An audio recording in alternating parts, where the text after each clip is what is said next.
Hello everyone, किवें हो? उम्मीद करदा तुसीं सारे वधिया होगे। गाइस अज एक आपां लिस्ट ऑफ हैडिंग्स करन जा रहे हैं। काफ़ी जणिਆਂ ਦਾ डाउट सीगा कि लिस्ट ऑफ हैडिंग्स ਨੂੰ अटैम्प्ट किवें कीता ਜਾਂਦਾ। सो ਆਪਾਂ एक लाइक क्लास लैके आ रहे हैं ਤੁਹਾਡੇ ਲਈ। ਇਹ बहुत ही इंपॉर्टेंट है एंड ਤੁਸੀਂ बहुत कुछ सीखोगे। सो लिस्ट ऑफ हैडिंग ਦੇ ਵਿੱਚ ਸਭ ਤੋਂ ਪਹਿਲਾਂ ਅਸੀਂ ਕੀ ਚੀਜ਼ ਦੇਖਣੀ ਆ, ਰਾਈਟ? ਤੁਹਾਨੂੰ ਮਿਲ ਰਿਹਾ ਇੱਥੇ reading passage has 5 marked paragraphs A to E। ਤੁਹਾਡੇ ਕੋਲੇ A to E ਦੇ ਵਿੱਚ 5 ਪੈਰਾਗ੍ਰਾਫਸ ਆ, राइट? A to E ਦੇ ਵਿੱਚ ਡਿਵਾਈਡ ਕੀਤੇ A B C D E। ਸਭ ਤੋਂ ਪਹਿਲਾਂ ਸਾਨੂੰ ਇਹ ਚੀਜ਼ ਕਲੀਅਰ ਹੋਗੀ। ਨੈਕਸਟ ਤੁਹਾਡੇ ਕੋਲੇ ਆ ਰਿਹਾ ਕਿ right the correct number 1 to 7 in the boxes, right? ਕਿ 1 to 7 ਦੇ ਵਿੱਚੋਂ ਕਰੈਕਟ ਨੰਬਰ ਅਸੀਂ ਲਗਾਣੇ ਆ ਜਿਹੜੇ ਵੀ ਤੁਹਾਡੇ ਕੋਲੇ ਹੋਣਗੇ। ਸੋ ਆਪਸ਼ਨ ਸਿਲੈਕਟ ਕਰਾਂਗੇ, choose the correct heading for each paragraph.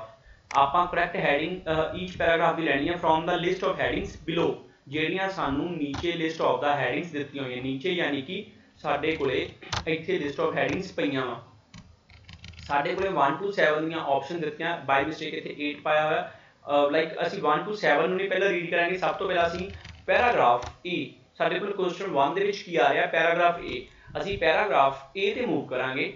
ਜੇ ਅਸੀਂ ਪੈਰਾਗ੍ਰਾਫ A ਨੂੰ ਦੇਖਦੇ ਹਾਂ, A ਦੇ ਵਿੱਚ ਸਾਡੇ ਕੋਲ ਕੀ ਆ, ਅਸੀਂ ਇਹਦੇ ਵਿੱਚ ਗਾਇਸ ਸਭ ਤੋਂ ਪਹਿਲੀ ਇੱਕ ਚੀਜ਼ ਧਿਆਨ ਰੱਖਣੀ ਹੈ ਲਿਸਟ ਆਫ ਹੈਡਿੰਗਸ ਦੇ ਵਿੱਚ ਕਿ ਜਾਂ ਤਾਂ ਤੁਹਾਨੂੰ ਆਨਸਰ ਫਸਟ 2 ਲਾਈਨਸ ਦੇ ਵਿੱਚੋਂ ਮਿਲ ਜੂਗਾ ਜਾਂ ਲਾਸਟ 2 ਲਾਈਨਸ ਦੇ ਵਿੱਚੋਂ। ਧਿਆਨ ਨਾਲ ਦੇਖਿਓ ਅੱਜ ਮੈਂ ਕਿਵੇਂ ਅਟੈਂਪਟ ਕਰਦਾ। ਸੋ ਇਸ ਵੇ ਨਾਲ ਅਸੀਂ ਅਟੈਂਪਟ ਕਰਕੇ ਆਪਣੀਆਂ ਲਿਸਟ ਆਫ ਹੈਡਿੰਗਸ ਨੂੰ ਇੰਪਰੂਵ ਕਰ ਸਕਦੇ ਹਾਂ। ਸੋ ਫਸਟ ਦੇਖੀਏ ਤਾਂ ਕੀ ਹੈ ਤੁਹਾਡੇ ਕੋਲੇ, in fact Newman believes the main reason for adapting one sort of transport over another is politics. In fact ਕੀ ਨਿਊਮੈਨ ਹੈ ਜਿਹੜਾ ਕੀ ਮੰਨਦਾ, ਕੀ ਬਿਲੀਵ ਕਰਦਾ, ਜਿਹੜਾ ਮੇਨ ਰੀਜ਼ਨ ਆ ਇੱਕੋ ਤਰ੍ਹਾਂ ਦੀ ਟਰਾਂਸਪੋਰਟ ਨੂੰ ਅਡਾਪਟ ਕਰਨ ਦਾ ਹੋਰ ਦੂਸਰੇ ਨਾਲੋਂ ਪੋਲਿਟਿਕਸ ਆ, यानी कि ਪਾਵਰ ਆ। The more democratic the process the more public transport is favoured. So ਅਸੀਂ ਇੰਨਾ ਪੜ੍ਹ ਕੇ ਸਾਨੂੰ ਪਤਾ ਲੱਗ ਗਿਆ ਕਿ ਇਹਦੀ ਕੀ ਗੱਲ ਹੋ ਰਹੀ ਹੈ। ਅਸੀਂ ਹੁਣ ਇਹਨੂੰ ਮੈਚ ਕਰਾਂਗੇ ਕਿ ਨਿਊਮੈਨ ਮੰਨਦਾ ਹੈ ਇੱਕੋ ਤਰ੍ਹਾਂ ਦੀ ਟਰਾਂਸਪੋਰਟ ਨੂੰ ਅਡਾਪਟ ਕਰਨ ਦਾ ਕਾਰਨ ਪੋਲਿਟਿਕਸ ਹੈ। ਸੋ ਅਗਰ ਇਸ ਨੂੰ ਅਸੀਂ ਵਾਪਸ ਜਾ ਕੇ ਆਪਣੀ ਜਿਹੜੀਆਂ ਆਪਣੇ ਕੋਲ ਆਪਸ਼ਨਸ ਆ 1 to 7 ਨਾਲ ਪੜ੍ਹੀਏ, ਅਵੋਇਡਿੰਗ ਐਨ ਓਵਰਕਰਾਊਡਡ ਸੈਂਟਰ, ਇਹਦੀ ਕਿਸੇ ਤਰ੍ਹਾਂ ਦੀ ਓਵਰਕਰਾਊਡ ਦੀ ਗੱਲ ਨਹੀਂ ਆਈ। ਸੋ ਸਾਡੇ ਕੋਲ ਆਪਸ਼ਨ ਕਲੋਜ਼ ਹੋ ਗਈ। ਨੈਕਸਟ ਹੈ ਇਹ ਸਕਸੈਸਫੁਲ ਐਕਸਰਸਾਈਜ਼ ਇਨ ਪੀਪਲ ਪਾਵਰ। ਕਹਿੰਦੇ ਲੋਕਾਂ ਦੇ ਵਿੱਚ ਇੱਕ ਸਫਲ ਇੱਕ ਐਕਸਰਸਾਈਜ਼ ਹੈ ਲੋਕਾਂ ਦੀ ਲੋਕ ਸ਼ਕਤੀ ਦੇ ਵਿੱਚ। ਸੋ ਇਹ ਪੋਲਿਟਿਕਸ ਨਾਲ ਕਿਤੇ ਨਾ ਕਿਤੇ ਸਾਨੂੰ ਮੈਚ ਕਰਦਾ ਮਿਲ ਰਿਹਾ। ਸਕਸੈਸਫੁਲ ਐਕਸਰਸਾਈਜ਼ ਆ ਕਿ ਇੱਕੋ ਤਰ੍ਹਾਂ ਦੀ ਟਰਾਂਸਪੋਰਟ ਨੂੰ ਅਡਾਪਟ ਕਰਵਾਇਆ ਜਾ ਰਿਹਾ। ਸੋ ਅਸੀਂ ਇਹਨੂੰ ਹੋਲਡ ਤੇ ਕਰ ਸਕਦੇ ਹਾਂ ਬੀ ਨੂੰ। ਨੈਕਸਟ ਸਾਡੇ ਕੋਲ ਹੈਗਾ the benefits of working together in cities. Working together ਦੇ ਫਾਇਦੇ ਕੀ ਹੈ ਸਿਟੀਜ਼ ਦੇ ਵਿੱਚ, ਇਹਦੀ ਗੱਲ ਨਹੀਂ ਆਈ। ਕਿਸੇ ਤਰ੍ਹਾਂ ਦੀ ਵਰਕਿੰਗ ਜਾਂ ਬੈਨੀਫਿਟਸ ਦੀ ਗੱਲ ਨਹੀਂ ਆਈ। फोर्थ ऑप्शन है higher incomes need not mean more cars. Higher income ਦੇ ਲਈ ਜ਼ਰੂਰੀ ਨਹੀਂਗਾ ਕਿ ਸਾਡੇ ਕੋਲੇ ਜ਼ਿਆਦੀਆਂ ਕਾਰਸ ਹੋਣ। ਸੋ ਇਸ ਤਰ੍ਹਾਂ ਦੀ ਕੋਈ ਗੱਲ ਨਹੀਂ ਆਈ ਕਿ ਕਾਰਸ ਹੋਣ ਹਾਇਰ ਇਨਕਮ ਦੇ ਨਾਲ। ਫਿਫਥ ਹੈਗਾ ਸਾਡੇ ਕੋਲ ਇਕਨੋਮਿਕ ਆਰਗੂਮੈਂਟਸ ਫੇਲ ਟੂ ਪਰਸੂਏਡ। ਜਿਹੜੇ ਇਕਨੋਮਿਕ ਆਰਗੂਮੈਂਟਸ ਆ ਉਹ ਫੇਲ ਹੋ ਗਏ ਪਰਸੂਏਡ ਕਨਵਿੰਸ ਕਰਨ ਦੇ ਵਿੱਚ। 6 ਇਸ ਤਰ੍ਹਾਂ ਦੀ ਕੋਈ ਗੱਲ ਨਹੀਂ ਸੀਗੀ। 6 ਹੈਗਾ impact of telecommunications on population distribution. Telecommunication population distribution ਦੀ ਵੀ ਕਿਤੇ ਗੱਲ ਨਹੀਂ ਆਈ। Responding to arguments against public transport. Public transport ਜ਼ਰੂਰ ਆ ਰਿਹਾ ਬਟ ਕਿਸੇ ਤਰ੍ਹਾਂ ਦਾ ਰਿਸਪੌਂਡ ਜਾਂ ਆਰਗੂਮੈਂਟਸ ਦੀ ਗੱਲ ਨਹੀਂ ਆ ਰਹੀ। ਸੋ ਸਾਡੇ ਕੋਲੇ ਜਿਹੜੀ ਆਪਣੇ ਕੋਲੇ ਆਈ ਸੀ ਆਪਸ਼ਨ ਸੈਕਿੰਡ ਕਿ ਇਹਦੀ ਕਿਤੇ ਨਾ ਕਿਤੇ ਸਾਡੇ ਕੋਲ ਮੈਚ ਹੋ ਰਿਹਾ ਸੀ। ਸੋ ਇਹ ਚੀਜ਼ ਨੇ ਸਾਨੂੰ ਕਲੀਅਰ ਕਰਤਾ ਸਾਡਾ ਆਨਸਰ ਕੀ ਬਣਿਆ, ਸੈਕਿੰਡ। ਸੋ ਸਾਡੇ ਕੋਲ ਸੈਕਿੰਡ ਆਪਸ਼ਨ ਬਣ ਗਈ। ਅਸੀਂ ਸੈਕਿੰਡ ਨੂੰ ਆਪਣੇ ਕੋਲੇ ਜਿਹੜੀ ਸਾਡੇ ਕੋਲੇ ਰਾਈਟ ਹੋਊਗੀ ਸ਼ੀਟ ਹੋਊਗੀ, ਅਸੀਂ ਉਹਦੇ ਦੇ ਨੂੰ ਕ੍ਰਾਸ ਕਰ ਦਾਂਗੇ ਜਾਂ ਅੰਡਰਲਾਈਨ ਕਰ ਲਾਂਗੇ ਕਿ ਇਹ ਸਾਡਾ ਆਨਸਰ ਬੁੱਕਡ ਹੋ ਚੁੱਕਿਆ। ਸਾਡੇ ਕੋਲ ਆਪਸ਼ਨ ਸੈਕਿੰਡ ਲੱਗ ਚੁੱਕੀ ਹੈ ਪੈਰਾਗ੍ਰਾਫ ਏ ਦੀ। ਨੈਕਸਟ ਅਸੀਂ ਫੇਰ ਮੂਵ ਕਰਾਂਗੇ ਨੈਕਸਟ ਵਾਲਿਆਂ ਦੇ ਪੈਰਾਗ੍ਰਾਫ ਬੀ ਦੇ।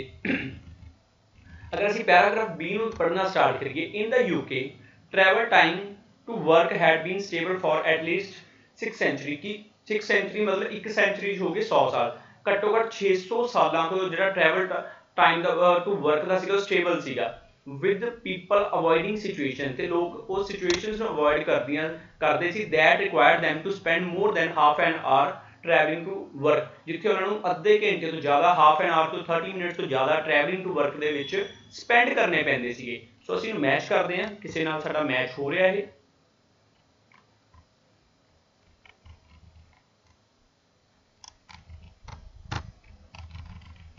ओके, सब तो पहला आ गया साडे कोल avoiding and overcrowded centre. Overcrowded centres नूं अवॉइड करना नहीं गल आई। The benefits of working together दी अगेन कोई गल नहीं। Higher income need not, higher income की कोई गल नहीं आई। Economic arguments fail to, economic argument की गल नहीं आई। ना ही साडे कोल इंपैक्ट ऑफ टैलीकम्यूनीकेशन की, ना ही पब्लिक ट्रांसपोर्ट के अगेंस्ट किसी आर्गूमेंट थी। सो अगेन दोबारा अगर सानूं फर्स्ट लाइन चों नहीं मिलिया, असीं नीचे आ जाएंगे ਪਹਿਲਾਂ ਤਾਂ ਆਪਾਂ ਇਹਨੂੰ ਅੰਡਰਲਾਈਨ ਕਰ ਲੈਂਦੇ ਹਾਂ ਕਿ ਸਾਨੂੰ ਇਹਦੇ ਵਿੱਚੋਂ ਨਹੀਂ ਮਿਲਿਆ, ਸਾਡੇ ਕੋਲ ਇਹ ਵੀ ਕਲੀਅਰ ਰਹਿਣਾ ਚਾਹੀਦਾ ਕਿ ਆਪਾਂ ਨੂੰ ਦੁਬਾਰਾ ਪੜ੍ਹਨਾ ਨਾ ਪਵੇ। ਸੋ ਇਸ ਤੋਂ ਬਾਅਦ ਅਸੀਂ ਨੀਚੇ ਵਾਲੀਆਂ ਲਾਈਨਸ ਦੇਖਦੇ ਹਾਂ। However, public infrastructure did not keep pace with urban sprawl, कि ਜਿਹੜਾ public infrastructure ਆ ਉਹਨੇ ਉਹ pace ਨਹੀਂ ਰੱਖੀ, मतलब कि गति नहीं रखी, causing massive congestion problem, ਜਿਹੜਾ कि massive बहुत ਵੱਡੀਆਂ congestion problems कर ਰਿਹਾ, which now makes commuting times far higher, ਜਿਹੜਾ commuting मतलब कि travel time ਨੂੰ ਵਧਾਉਂਦਾ। ਸੋ ਆਪਾਂ ਇਹ ਚੀਜ਼ ਨੂੰ ਅੰਡਰਲਾਈਨ ਕਰ ਲੈਂਦੇ ਹਾਂ ਐਂਡ ਅਗੇਨ ਅਸੀਂ ਇਹਨੂੰ ਰੀਡ ਕਰਨ ਜਾਂਦੇ ਹਾਂ। ਤੁਸੀਂ ਉਦੋਂ ਤੱਕ ਆਪਣੇ ਮਾਈਂਡ ਦੇ ਵਿੱਚ ਆਨਸਰ ਵੀ ਰੱਖ ਸਕਦੇ ਹੋ ਕਿ ਕੀ ਆਨਸਰ ਹੋ ਸਕਦਾ ਜਿਹੜੀਆਂ ਤੁਸੀਂ ਆਪਸ਼ਨਸ ਪੜ੍ਹੀਆਂ।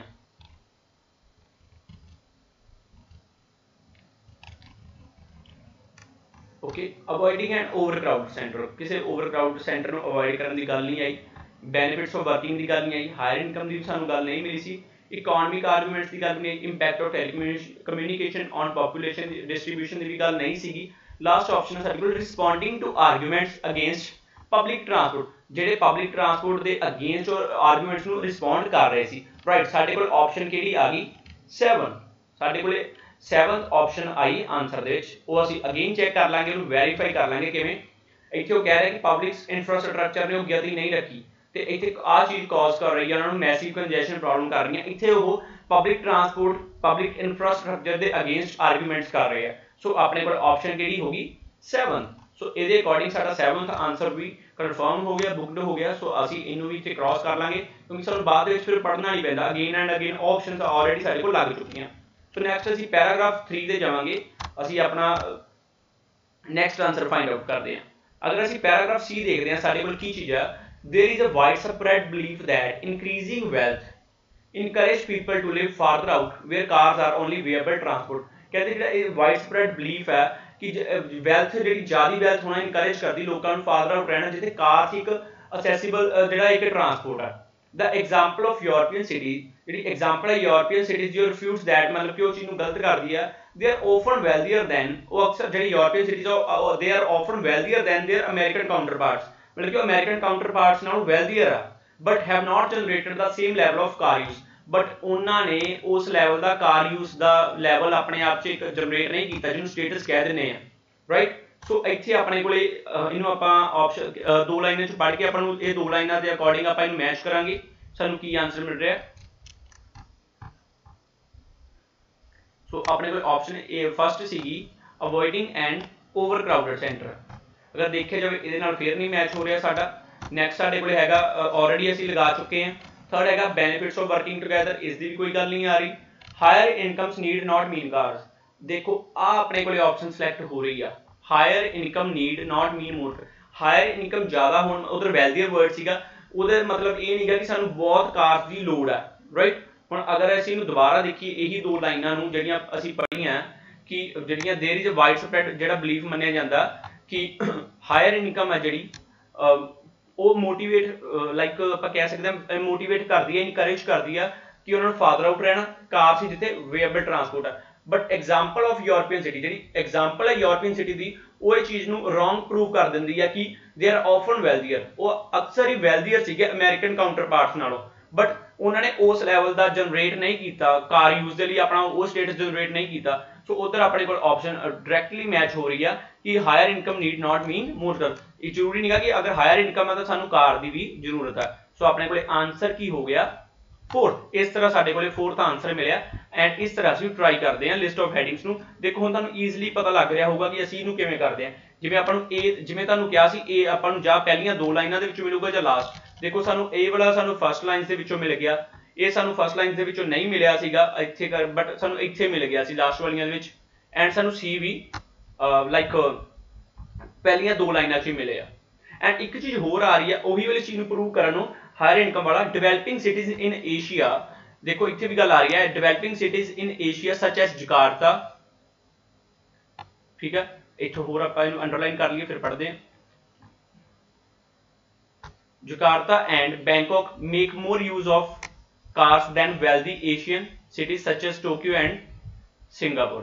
ਠੀਕ ਹੈ, ਹੁਣ ਦੇਖੋ ਇਹਦੇ ਵਿੱਚ ਕੀ ਕਹਿ ਰਹੇ ਹੋ, ਐਗਜ਼ਾਮਪਲ ਇੱਕ ਐਗਜ਼ਾਮਪਲ ਵੀ ਕਹਿ ਸਕਦੇ ਹੋ ਜਾਂ ਇੱਕ ਚੀਜ਼ ਪਤਾ ਲੱਗ ਰਹੀ ਹੈ ਕਿ ਜਿਹੜੀਆਂ ਡਿਵੈਲਪਿੰਗ ਸਿਟੀਜ਼ ਹੈ ਨਾ ਏਸ਼ੀਆ ਦੇ ਵਿੱਚ, ਲਾਈਕ ਜਕਾਰਤਾ ਤੇ ਬੈਂਕਾਕ ਹੋ ਗਈਆਂ, ਉਹ ਜ਼ਿਆਦਾ ਯੂਜ਼ ਕਰਦੇ ਆ ਵੈਲਦੀ ਏਸ਼ੀਅਨਸ ਨਾਲੋਂ, like Tokyo, Singapore. So basically ਉਹਨਾਂ ਦਾ ਕਹਿਣ ਦਾ ਮਤਲਬ ਹੈ ਕਿ ਜ਼ਰੂਰੀ ਨਹੀਂਗਾ ਕਿ ਹਾਇਰ ਇਨਕਮ ਹੋਊਗੀ ਤਾਂ ਕਾਰ ਦੀ ਜ਼ਰੂਰਤ ਹੋਊਗੀ। ਸੋ ਇਸ ਵੇ ਨਾਲ ਸਾਨੂੰ ਕਲੀਅਰ ਹੋ ਗਿਆ। ਅਸੀਂ ਨੈਕਸਟ ਵੱਲ ਮੂਵ ਕਰਦੇ ਹਾਂ। ਨੈਕਸਟ ਸਾਡੇ ਕੋਲੇ ਆ ਗਿਆ ਪੈਰਾਗ੍ਰਾਫ ਡੀ। ਡੀ ਦੇ ਵਿੱਚ ਸਾਡੇ ਕੋਲੇ ਆਪਸ਼ਨ ਹੈ Newman believes one of the best studies on how cities built for car might be converted to rail use is the urban village report. Newman ਕੀ ਮੰਨਦਾ ਜਿਹੜਾ one of the best studies ਹੈ on ਕਿਹਦੇ ਤੇ, how cities built for car might be, ਜਿਹੜੀਆਂ ਕਿਵੇਂ like cities ਬਣੀਆਂ ਕਾਰ ਦੇ ਲਈ, ਉਹ ਕਨਵਰਟ ਹੋ ਸਕਦੀਆਂ ਰੇਲ ਯੂਜ਼ ਦੇ ਲਈ। ਇਹ ਅਰਬਨ ਵਿਲੇਜ ਦੀ ਰਿਪੋਰਟ ਆ ਜਿਹੜੀ ਕਿ ਉਹਨਾਂ ਨੇ ਕੀ ਮੈਲਬਰਨ ਨੂੰ ਐਜ਼ ਏ ਐਗਜ਼ਾਮਪਲ ਯੂਜ਼ ਕੀਤਾ। ਸੋ ਦੇਖੋ ਇਹ ਹੈ ਹੀ 2-3 ਲਾਈਨਾਂ ਦਾ, ਸੋ ਸਾਨੂੰ ਸਾਰਾ ਪੜ੍ਹਨਾ ਪਊਗਾ। It found that pushing everyone into the city center was not the best approach। ਉਹਨਾਂ ਨੇ ਫਾਊਂਡ ਕੀਤਾ ਕਿ ਹਰ ਕਿਸੇ ਨੂੰ ਸਿਟੀ ਵੱਲ ਨੂੰ ਪੁਸ਼ ਕਰਨਾ, ਸਿਟੀ ਸੈਂਟਰ ਵੱਲ ਨੂੰ, ਇਹ ਬੈਸਟ ਮੈਥਡ ਨਹੀਂਗਾ, ਬੈਸਟ ਅਪਰੋਚ ਨਹੀਂ ਸੀ। Instead the proposal advocated the creation of urban villages at 100 of sites। ਉਹਨਾਂ ਨੇ ਇਹ ਪ੍ਰਪੋਜ਼ਲ ਨੂੰ ਮਤਲਬ ਕਿ ਜਿਹੜੇ ਪ੍ਰਪੋਜ਼ਲ ਐਡਵੋਕੇਟ ਕੀਤਾ ਕਿ ਜਿਹੜੀ ਕ੍ਰੀਏਸ਼ਨ ਆ urban villages the 100 of site ਤੇ ਮੋਸਟਲੀ ਕਿੱਥੇ ਆ, ਰੇਲਵੇ ਸਟੇਸ਼ਨ ਦੇ ਅਰਾਊਂਡ ਆ। ਸੋ ਅਸੀਂ ਇਹਨੂੰ ਸਾਰਾ ਇਹਨੂੰ ਹੀ ਪੜ੍ਹਨਾ ਪਿਆ। ਬੇਸਿਕਲੀ ਇੱਥੇ ਤੇ ਇੱਕ ਐਗਜ਼ਾਮਪਲ ਆ ਰਹੀ ਸੀ, ਸਾਨੂੰ ਮੇਨ ਇੱਥੋਂ ਪੜ੍ਹਨਾ ਪਿਆ ਸਾਰਾ। ਇਹਨੂੰ ਹਾਈਲਾਈਟ ਵੀ ਕਰ ਲੈਂਦੇ ਆ ਆਪਾਂ, ਜਿਵੇਂ ਤੁਸੀਂ ਸ਼ੀਟ ਤੇ ਅੰਡਰਲਾਈਨ ਕਰ ਲੈਂਦੇ ਹੋ। ਸੋ ਅਗਰ ਅਸੀਂ ਇਹਨੂੰ ਪੜ੍ਹੀਏ ਤਾਂ ਸਾਨੂੰ ਆਪਸ਼ਨ ਦੇਖਦੇ ਹਾਂ ਕੀ ਮਿਲਦੀ ਆ।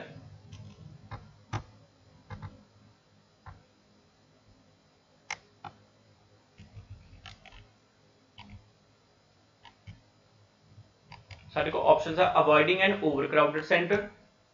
ਉਹ ਕਹਿ ਰਹੇ ਸੀਗੇ ਕਿ ਉਹਨਾਂ ਨੂੰ ਇੱਕੋ ਜਗ੍ਹਾ ਤੇ ਰੱਖਣਾ ਗਲਤ ਹੋਊਗਾ ਸਾਡੇ ਲਈ, ਕਿਉਂਕਿ ਹਰ ਕਿਸੇ ਨੂੰ ਪੁਸ਼ਿੰਗ ਸਿਟੀ ਸੈਂਟਰ ਵੱਲ ਨੂੰ ਕਰ ਰਹੇ ਸੀਗੇ। ਸੋ ਅਗਰ ਉਹ ਇਸ ਵੇ ਨਾਲ ਡਿਵਾਈਡ ਕਰ ਦਿੰਦੇ ਆ ਤਾਂ ਉਹਨਾਂ ਨੇ ਜਿਹੜਾ ਪ੍ਰਪੋਜ਼ਲ ਐਡਵੋਕੇਟ ਕੀਤਾ ਸੀ, ਮਤਲਬ ਉਹ ਕੀ ਕਰ ਰਹੇ ਆ, ਅਵੋਇਡ ਕਰ ਰਹੇ ਆ ਓਵਰਕਰਾਊਡਡ ਸੈਂਟਰਸ ਨੂੰ। ਹਜੇ ਤੱਕ ਸਾਡੇ ਕੋਲ ਕਲੀਅਰ ਆ, ਬਟ ਆਪਾਂ ਇਹਨੂੰ ਅੱਗੇ ਵੀ ਪੜਾਂਗੇ, ਕਿਤੇ ਹੋਰ ਤਾਂ ਨਹੀਂ ਮੈਚ ਹੋ ਰਿਹਾ। ਹੋਰ ਸਾਡੇ ਕੋਲ ਥਰਡ ਆਪਸ਼ਨ ਪੈਂਡਿੰਗ ਹੈ the benefits of working together in the cities। ਨਹੀਂ ਗੱਲ ਆ ਰਹੀ ਇੱਥੇ ਵੀ। economic arguments fail to persuade। economic arguments ਦੀ ਕਿਤੇ ਵੀ ਗੱਲ ਨਹੀਂ ਆਈ, ਨਾ ਹੀ ਸਾਡੇ ਕੋਲ impact of telecommunication on population distribution ਦੇ। ਸੋ ਸਾਡੇ ਕੋਲ ਆਨਸਰ ਕੀ ਆ ਗਿਆ, A ਸੌਰੀ ਫਸਟ ਆਨਸਰ ਆ ਗਿਆ ਤੁਹਾਡੇ ਕੋਲੇ avoiding an overcrowded center। ਸੋ ਅਸੀਂ ਇਹਨੂੰ ਹਾਈਲਾਈਟ ਕਰ ਲਾਂਗੇ ਕਿ ਇਹ ਵੀ ਸਾਡਾ ਆਨਸਰ ਬੁੱਕਡ ਹੋ ਚੁੱਕਿਆ, ਮਾਰਕ ਹੋ ਚੁੱਕਿਆ, ਬਟ ਇਹਨੂੰ ਤੁਸੀਂ ਦੁਬਾਰਾ ਵੀ ਕਲੀਅਰ ਕਰ ਸਕਦੇ ਹੋ। ਦੁਬਾਰਾ ਅਵੋਇਡਿੰਗ ਮਤਲਬ ਕਿ ਅਵੋਇਡ ਕਰਨਾ ਓਵਰਕਰਾਊਡਡ ਸੈਂਟਰਸ ਨੂੰ, ਅਸੀਂ ਦੁਬਾਰਾ ਵੀ ਇਹਨੂੰ ਕਲੀਅਰ ਕਰ ਲਾਂਗੇ ਕਿਵੇਂ ਆ ਰਿਹਾ ਸਾਡੇ ਕੋਲੇ ਇਹ ਵਾਲਾ answer. It found that ਪੁਸ਼ਿੰਗ everyone, ਕਿ ਹਰ ਕਿਸੇ ਨੂੰ ਸਿਟੀ ਸੈਂਟਰ ਵੱਲ ਪੁਸ਼ ਕਰਨਾ ਬੈਸਟ ਅਪਰੋਚ ਨਹੀਂ ਸੀਗੀ। ਸੋ ਇਹਦੀ ਜਗ੍ਹਾ ਤੇ ਜਿਹੜਾ ਪ੍ਰਪੋਜ਼ਲ ਕੀ ਐਡਵੋਕੇਟ ਹੋਇਆ, creation of urban villages the, urban villages the 100 of site ਤੇ ਉਹਨਾਂ ਨੇ ਕ੍ਰੀਏਸ਼ਨ ਦਾ ਪ੍ਰਪੋਜ਼ਲ ਕੀਤਾ, ਮੋਸਟਲੀ ਕਿੱਥੇ, ਰੇਲਵੇ ਸਟੇਸ਼ਨ ਦੇ ਨੇੜੇ। ਸੋ ਆਬਵੀਅਸਲੀ ਉਹ ਅਵੋਇਡ ਕਰ ਰਹੇ ਸੀਗੇ, ਕਿਸ ਨੂੰ ਅਵੋਇਡ ਕਰ ਰਹੇ ਸੀਗੇ, ਲਾਈਕ ਓਵਰਕਰਾਊਡਡ ਸੈਂਟਰ, ਕਿਉਂਕਿ ਉੱਥੇ ਓਵਰਕਰਾਊਡਡ ਨਾ ਹੋ ਜਾਵੇ, ਰਾਈਟ। ਸੋ ਲਾਸਟ ਆਪਣੇ ਕੋਲੇ ਹੈ E। ਅਗਰ ਅਸੀਂ E ਨੂੰ ਪੜ੍ਹੀਏ, it was once assumed that improvements in telecommunication would lead to more dispersal in the population as people were no longer forced into cities। ਮਤਲਬ ਕਿ ਕੀ ਵਾਂਸ ਅਸਿਊਮ ਕੀਤਾ ਗਿਆ ਜਿਹੜੀ ਇੰਪਰੂਵਮੈਂਟ ਟੈਲੀਕਮਿਊਨੀਕੇਸ਼ਨ ਦੇ ਵਿੱਚ ਉਹ ਕਿਹਨੂੰ ਲੀਡ ਕਰੂਗੀ, ਮੋਰ ਡਿਸਪਰਸਲ। ਡਿਸਪਰਸਲ ਮਤਲਬ ਫੈਲਾਓ, ਕਿਹਦੇ ਵਿੱਚ, ਪਾਪੂਲੇਸ਼ਨ ਦੇ ਵਿੱਚ, ਐਸ ਪੀਪਲ ਵਰ ਨੋ ਲੋਂਗਰ ਫੋਰਸਡ, ਕਿ ਹੋਰ ਜ਼ਿਆਦਾ ਲੋਕਾਂ ਨੂੰ ਫੋਰਸ ਨਹੀਂ ਕੀਤਾ ਜਾਂਦਾ ਸੀਗਾ ਸਿਟੀਜ਼ ਦੇ ਲਈ, ਰਾਈਟ। ਹਾਊਐਵਰ ਦਾ ISTP teams research demonstrate मतलब show that population and job density of cities rose or remained constant। मतलब कि ਵਧੀ ਜਾਂ remain constant ਹੀ ਰਹੀ 1980s। 1980 मतलब ਜਦੋਂ S ਲੱਗ ਜਾਵੇ ਉਹਦਾ ਮਤਲਬ ਹੁੰਦਾ 1980 ਤੋਂ ਲੈ ਕੇ 1990 ਤੱਕ ਦੇ ਵਿੱਚ ਕੋਈ ਵੀ ਈਅਰ ਹੋ ਸਕਦਾ। after decades of decline मतलब ਕਿ ਉਹ ਦਸ਼ਕ ਦੇ ਡਿਕਲਾਈਨ ਤੋਂ ਬਾਅਦ। ਸੋ ਅਸੀਂ ਇਹਨੂੰ ਜੇ ਇੰਨੇ ਨੂੰ ਪੜ੍ਹੀਏ, ਅਸੀਂ ਇਹਨੂੰ ਮੈਚ ਕਰਨ ਚੱਲਦੇ ਹਾਂ ਉੱਪਰ, ਸਾਨੂੰ ਕੀ ਮਿਲਦਾ ਆਨਸਰ। ਸਾਡੇ ਕੋਲ ਇੱਕ ਦੋ ਆਪਸ਼ਨਸ ਹੀ ਰਹਿ ਗਈਆਂ, ਸਾਡੇ ਕੋਲ ਤਿੰਨ ਆਪਸ਼ਨਸ ਬਚਦੀਆਂ ਹੁਣ। The benefits of working together, ਕਿਸੇ ਵੀ ਤਰ੍ਹਾਂ ਦੀ ਵਰਕਿੰਗ ਟੂਗੇਦਰ ਦੀ ਗੱਲ ਨਹੀਂ ਆਈ। Economic arguments fail to persuade, ਨਹੀਂ ਗੱਲ ਆਈ। Impact of telecommunication on population distribution, impact of ਕਹਿੰਦੇ ਇੰਪੈਕਟ ਟੈਲੀਕਮਿਊਨੀਕੇਸ਼ਨ ਦਾ ਪਾਪੂਲੇਸ਼ਨ ਦੀ ਡਿਸਟ੍ਰੀਬਿਊਸ਼ਨ ਤੇ। ਸੋ ਦੇਖਿਆ ਜਾਵੇ ਟੈਲੀਕਮਿਊਨੀਕੇਸ਼ਨ ਤੇ ਪਾਪੂਲੇਸ਼ਨ ਆਇਆ, ਨਾ ਡਿਸਟ੍ਰੀਬਿਊਸ਼ਨ ਆਇਆ, ਫੈਲਾਓ ਆਇਆ, ਇਹ ਵੰਡ ਅਲੱਗ ਚੀਜ਼ ਹੈ, ਇੰਪੈਕਟ ਦੀ ਗੱਲ ਵੀ ਨਹੀਂ ਆਈ। ਬਟ ਆਪਾਂ ਇਹਨੂੰ ਮੈਚ ਕਰਾਂਗੇ, ਕਿਤੇ ਆਪਣੇ ਕੋਲ 6 ਤਾਂ ਨਹੀਂ, ਕਾਫੀ ਸਟੂਡੈਂਟਸ ਇਹ ਵੇਖ ਕੇ ਮਾਰਕ ਕਰ ਦਿੰਦੇ ਇੱਕ ਦੋ ਵਰਡਸ ਨੂੰ, ਬਟ ਆਪਾਂ ਚੈੱਕ ਕਰਾਂਗੇ ਅਗੇਨ। ਦੇਖੋ ਸਾਡੇ ਕੋਲ ਇੱਥੇ ਗੱਲ ਆ ਰਹੀ ਆ ਇੰਪਰੂਵਮੈਂਟ ਇਨ ਟੈਲੀਕਮਿਊਨੀਕੇਸ਼ਨ, ਰਾਈਟ, ਲਾਈਕ ਉਧਰ ਸੁਧਾਰ ਟੈਲੀਕਮਿਊਨੀਕੇਸ਼ਨ ਦੇ ਵਿੱਚ, ਉਧਰ ਲਿਖਿਆ ਪ੍ਰਭਾਵ। ਸੋ ਇਹ ਮਿਸਮੈਚ ਹੈ, ਇਹਨੂੰ ਦੇਖ ਕੇ ਅਸੀਂ ਆਨਸਰ ਨਹੀਂ ਲਗਾ ਸਕਦੇ। ਸੋ ਅਸੀਂ ਦੁਬਾਰਾ ਇੱਥੋਂ ਤੱਕ ਪੜ੍ਹ ਲਿਆ ਸੀ, ਅਗੇਨ ਪੜ੍ਹਦੇ ਹਾਂ। ਉਹ ਤਾਂ ਆਪਣੇ ਕੋਲ ਆਪਸ਼ਨ ਹੋਗੀ ਗਲਤ। The explanation for this seems to be that it is valuable to place people working in related fields together। देखो ਇਹਦੀ ਐਕਸਪਲੇਨੇਸ਼ਨ ਤੋਂ ਕੀ ਜਾਪਦਾ ਕਿ ਵੈਲਿਊਏਬਲ ਹੋਊਗਾ ਉਸ ਲੋਕਾਂ ਦਾ ਇਕੱਠਿਆਂ ਦਾ ਰਿਲੇਟਡ ਫੀਲਡ ਦੇ ਵਿੱਚ, ਜਿਹੜੇ ਫੀਲਡ ਉਹਨਾਂ ਦਾ ਸੇਮ ਹੈ ਉਹਦੇ ਵਿੱਚ ਵਰਕ ਇਕੱਠਿਆਂ ਦਾ ਟੁਗੇਦਰ ਕਰਨਾ। This new world will largely depend on human creativity and creativity flourishes where people come together face to face, ਜਿੱਥੇ ਲੋਕ face to face together ਇਕੱਠੇ ਹੋ ਸਕਣ। ਸੋ ਸਾਡੇ ਕੋਲੇ ਅਗਰ ਫਸਟ ਦੇ ਨਾਲ ਨਹੀਂ ਮੈਚ ਹੋ ਰਿਹਾ, ਅਗਰ ਆਪਾਂ ਤੁਸੀਂ ਇੰਨਾ ਕੀ ਮਾਈਂਡ 'ਚ ਹੋਵੇ ਜੋ ਆਪਾਂ ਪੜ੍ਹਿਆ ਉਹਦੇ 'ਚ ਆਪਣੇ ਕੋਲ ਇੱਕ ਆਪਸ਼ਨ ਸੀਗੀ ਵਰਕਿੰਗ ਵਾਲੀ ਕੋਈ, ਕਿਉਂਕਿ ਆਪਾਂ ਕਿੰਨੀ ਵਾਰੀ ਇਹ ਆਪਸ਼ਨਸ ਨੂੰ ਪੜ੍ਹ ਲਿਆ। ਸੋ ਇਹ ਉਹਦੇ ਨਾਲ ਮੈਚ ਹੋ ਰਿਹਾ। 7 ਸਾਡੇ ਕੋਲ ਇੰਪੈਕਟ ਦੇ ਇੰਪਰੂਵ ਕਰਕੇ ਰੋਂਗ ਹੋ ਗਿਆ, ਨਾ ਡਿਸਟ੍ਰੀਬਿਊਸ਼ਨ ਦੀ ਗੱਲ ਸੀ। ਸੋ ਬਚੇ ਸਾਡੇ ਕੋਲ 3 and 5th option, 3rd and 5th। अगर 5th ਨੂੰ ਵੀ ਦੇਖ ਰਹੇ ਹੋ ਤਾਂ ਇਕਨੋਮਿਕ ਆਰਗੂਮੈਂਟਸ ਨਹੀਂ ਗੱਲ ਆਈ ਸੀਗੀ। ਸੋ ਸਾਡੇ ਕੋਲ ਆਪਸ਼ਨ ਕੀ ਬਚੀ the benefits of working together in the city, ਕਿ ਇਕੱਠਿਆਂ ਦੇ ਸਿਟੀਜ਼ ਦੇ ਵਿੱਚ ਕੰਮ ਕਰਨ ਦੇ ਬੈਨੀਫਿਟਸ ਕੀ ਆ। ਸੋ ਗਾਇਸ ਇਹ ਸੀ ਸਾਡੀ ਆਪਸ਼ਨ। ਇਸ ਤਰ੍ਹਾਂ ਨਾਲ ਅਸੀਂ ਆਨਸਰ ਲਗਾਉਂਦੇ ਆ, ਇਸ ਤਰ੍ਹਾਂ ਨਾਲ ਸਾਡੇ ਆਨਸਰਸ ਮੈਚ ਹੁੰਦੇ ਆ। ਹੋਪਸ ਹੋ ਕਿ ਤੁਹਾਨੂੰ ਇਹ ਚੀਜ਼ ਕਲੀਅਰ ਹੋਗੀ ਕਿ ਲਿਸਟ ਆਫ ਹੈਡਿੰਗਸ ਨੂੰ ਕਿਵੇਂ ਅਟੈਂਪਟ ਕੀਤਾ ਜਾ ਸਕਦਾ। ਐਂਡ ਇੱਕ ਹੋਰ ਚੀਜ਼, ਇਹ ਪ੍ਰੋਜੈਕਟਰ ਤੇ ਗਾਇਸ ਮੇਰੀ ਫਸਟ ਵੀਡੀਓ ਸੀ, ਹੋਪਸ ਤੁਹਾਨੂੰ ਵਧੀਆ ਲੱਗੀ ਹੋਗੀ। ਬਟ ਜੇ ਕਿਸੇ ਵੀ ਤਰ੍ਹਾਂ ਦਾ ਫੀਡਬੈਕ ਸੁਜੈਸ਼ਨ ਦੇਣਾ ਡੈਫੀਨੇਟਲੀ ਦਿਓ ਤਾਂ ਕਿ ਆਪਾਂ ਨੈਕਸਟ ਵੀਡੀਓ ਦੇ ਵਿੱਚ ਇਹਨੂੰ ਇੰਪਰੂਵ ਕਰੀਏ। ਐਂਡ ਲਿਸਟ ਆਫ ਹੈਡਿੰਗ ਤੁਸੀਂ ਓਬਵੀਅਸਲੀ ਹੁਣ ਸਹੀ ਕਰੋਗੇ, ਮੈਂ ਉਮੀਦ ਵੀ ਕਰਦਾ। ਐਂਡ ਮੈਨੂੰ ਫੀਡਬੈਕ ਜ਼ਰੂਰ ਦਿਓ 1-2 ਰੀਡਿੰਗਸ ਨੂੰ ਅਟੈਂਪਟ ਕਰਨ ਤੋਂ ਬਾਅਦ। Thank you so much guys.